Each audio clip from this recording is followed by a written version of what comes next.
ಜಯಂತ್ ಎಲ್ಲಿಗೂ ಹೊರಟಿರೋ ಆಗಿದೆ. ಅಲ್ಲಪ್ಪ, ನಿನ್ನೆ ತಾನೇ ಮನಸ್ಸಿಗೆ ಸಮಾಧಾನ ಇಲ್ಲ ಅಂತ ಹೇಳ್ತಿದ್ದೆ. ಇವತ್ತಾಗಲೇ ಹೊರಗಡೆ ಹೋಗೋಕೆ ರೆಡಿಯಾಗಿಬಿಟ್ಟಿದೆಯಲ್ಲ. ಒಂದೆರಡು ದಿನ ಮನೆಯಲ್ಲಿದ್ದು ವಿಶ್ರಾಂತಿ ತಗೊಳ್ಳೋದಲ್ವಾ? ಇಲ್ಲ ಶಾಂತಮ್ಮ, ಈಗ ನಾನು ಸುಮ್ಮನೆ ಇದ್ದರೆ ಜೀವನದಲ್ಲಿ ಅದನ್ನು ಕಳ್ಕೊಂಡ್ಬಿಡ್ತೀನಿ ಅಷ್ಟೇ.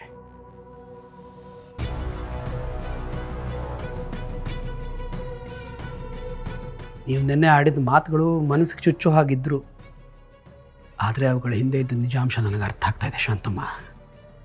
ನನ್ನ ಜೀವನದಲ್ಲಿ ನಡೆದಿರೋ ಈ ಕರಾಳ ದಿನಕ್ಕೆ, ನನ್ನ ಒಂಟಿತನಕ್ಕೆ, ಎಲ್ಲದಕ್ಕೂ ನಾನೇ ಕಾರಣ. ನನ್ನ ಅತಿಯಾದ ಪ್ರೀತಿ, ಕೋಪ, ಇಷ್ಟು ದಿವಸ ನನ್ನ ಜೀವನದಲ್ಲಿ ಏನು ನಡೆದಿದೆ ಅಂತ ನನಗೆ ತುಂಬ ಚೆನ್ನಾಗಿ ಅರ್ಥ ಆಗ್ತಾ ಇದೆ ಶಾಂತಮ್ಮ. ಆದರೆ ಮುಂದೆ ಏನು ನಡೆಯುತ್ತೆ ಅದಕ್ಕೂ ನಾನೇ ಕಾರಣ ಅಲ್ವಾ? ನನ್ನ ಚಿನ್ನಮರಿಗೆ ನಾನು ತುಂಬ ನೋವು ಕೊಟ್ಟುಬಿಟ್ಟಿದ್ದೀನಿ ಶಾಂತಮ್ಮ. ಆದರೆ ಇನ್ನು ಮೇಲೆ ಹಾಗಾಗೋದಿಲ್ಲ. ಎಲ್ಲ ತಪ್ಪುಗಳನ್ನು ನಾನು ಸರಿ ಮಾಡ್ಕೋತೀನಿ ಶಾಂತಮ್ಮ. ಸರಿ ಮಾಡಿಕೊಂಡು ಬದಲಾಗ್ತೀನಿ. ನನಗೆಷ್ಟು ಸಂತೋಷ ಆಗ್ತಿದೆ ಗೊತ್ತಾ? ಆ ದೇವ್ರು ನಿನಗೆ ಒಳ್ಳೆ ಬುದ್ಧಿ ಕೊಟ್ಬಿಟ್ಟ. ನಾವು ಯಾವಾಗಲೂ ಬೇರೆಯವ್ರ ಬೆನ್ನು ನೋಡಿ ತಪ್ಪು ಹೇಳ್ತಾ ಇರ್ತೀವಿ. ನಮ್ಮ ಬೆನ್ನು ನಾವು ನೋಡ್ಕೊಳ್ಳೋದೇ ಇಲ್ಲ.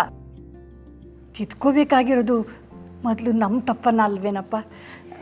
ಏನೇ ಆಗಲಿ, ನೀವಿಬ್ಬರು ಸಂತೋಷವಾಗಿ ಜೀವನ ಸಾಗಿಸಿದ್ರೆ ಅಷ್ಟೇ ಸಾಕು.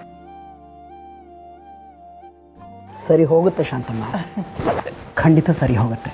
ಸರಿ ಮಾಡ್ಕೋತೀನಿ. ಜಾನ್ವಿಯವರು ನನ್ನ ಜೀವನಕ್ಕೆ ಬಂದ ದೇವತೆ. ಅವ್ರ ಮುಂದೆ ತಲೆಬಾಗಿ ಮಂಡಿ ಊರಿ ಕ್ಷಮೆ ಕೇಳೋಕ್ಕೆ ನಂಗೆ ಯಾವ ಹಿಂಜರಿಕೆನೂ ಇಲ್ಲ ಶಾಂತಮ್ಮ. ಕೇಳ್ಕೊತೀನಿ, ನನ್ನ ತಪ್ಪಿನ ಅರಿವು ನನಗಾಗಿದೆ. ಒಂದೇ ಒಂದ್ಸಲಿ ಮತ್ತೆ ಜೀವನ ಮಾಡೋ ಅವಕಾಶ ಕೊಡಿ ಅಂತ. ಬರಡಾಗಿರೋ ಕತ್ಲಾಗಿರೋ ನನ್ನ ಮನಸ್ಸು ಮನೆ ಎರಡನ್ನೂ ಒಂದೇ ಒಂದ್ಸಲಿ ಬೆಳಗ್ಗೆ ಅಂತ ಕೇಳ್ಕೊತೀನಿ ಶಾಂತಮ್ಮ. ಅವ್ರು ಖಂಡಿತ ಒಂದೇ ಅಂತಾರೆ. ಅವ್ರ ಮನಸ್ಸಿಗೆ ನಾನು ತುಂಬ ನೋವು ಮಾಡಿದ್ದೀನಿ ಅಂತ ಗೊತ್ತು. ಆದರೆ ಮತ್ತೆ ಯಾವತ್ತೂ ತಪ್ಪುಗಳು ನಡೆದೇ ಇರೋ ಹಾಗೆ ನಾನು ನೋಡ್ಕೋತೀನಿ ಶಾಂತಮ್ಮ. ನಾನು ಬದಲಿ ಮಾಡ್ಕೋತೀನಿ. ನೀನು ಹೀಗೆ ಮಾತಾಡೋದು ಕೇಳಿ ನಂಗೆ ತುಂಬ ಸಂತೋಷ ಆಗ್ತಿದೆ. ಹೋಗು, ಕರ್ಸ್ಕೊಂಡು ಬಾ. ನೋಡು, ನಿನ್ನ ನೋಡಿ ಅವ್ರು ಭಯ ಪಟ್ಕೋತಾರೆ. ನೀನು ಸಮಾಧಾನ ಹೇಳು. ಯಾವುದೇ ಕಾರಣಕ್ಕೂ ಕೋಪ ಮಾಡ್ಕೋಬೇಡ. ಇಲ್ಲ ಶಾಂತಮ್ಮ, ನನ್ನ ಜೀವನದ ನೆಮ್ಮದಿನೇ ಜಾನ್ವಿಯವರು. ಇನ್ನು ಅವ್ರ ಮುಂದೆ ಕೋಪ ಮಾಡಿಕೊಂಡು ಯಾವ ಉಪಯೋಗ ಹೇಳಿ? ನೋಡ್ತಾ ಇರಿ, ಇನ್ನು ಮೇಲೆ ಜಯಂತನ ಜೀವನದಲ್ಲಿ ಹೊಸ ಅಧ್ಯಾಯ ಶುರುವಾಗುತ್ತೆ. ಸರಿನಪ್ಪ, ಹೋಗ್ಬಿಟ್ಟು ಕರ್ಕೊಂಡು ಬಾ. ನೀವಿಬ್ಬರು ಜೊತೇಲಿ ನಗ್ನಗ್ತಾ ಇದ್ದರೆ ಅಷ್ಟೇ ಸಾಕಪ್ಪ ನನಗೆ. ಹೋಗಿ ಕರ್ಕೊಂಡು ಬಾ. ನಿಮಗೋಸ್ಕರ ನಾನು ಕಾಯ್ತಿರ್ತೀನಿ. ಕಾಫಿ ಕುಡ್ಕೊಂಡು ಹೋಗು. ಅರೆ, ಕಾಫಿಗೆ ಸಮಯ ಇಲ್ಲ ಶಾಂತಮ್ಮ, ಆದರೆ ನಿಮ್ಮ ಆಶೀರ್ವಾದಕ್ಕಿದೆ.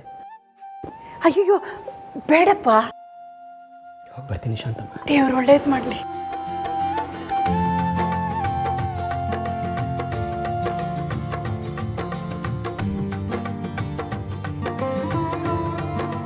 ದೇವ್ರೆ ಕಾಪಾಡಪ್ಪ. ಲಕ್ಷ್ಮೀ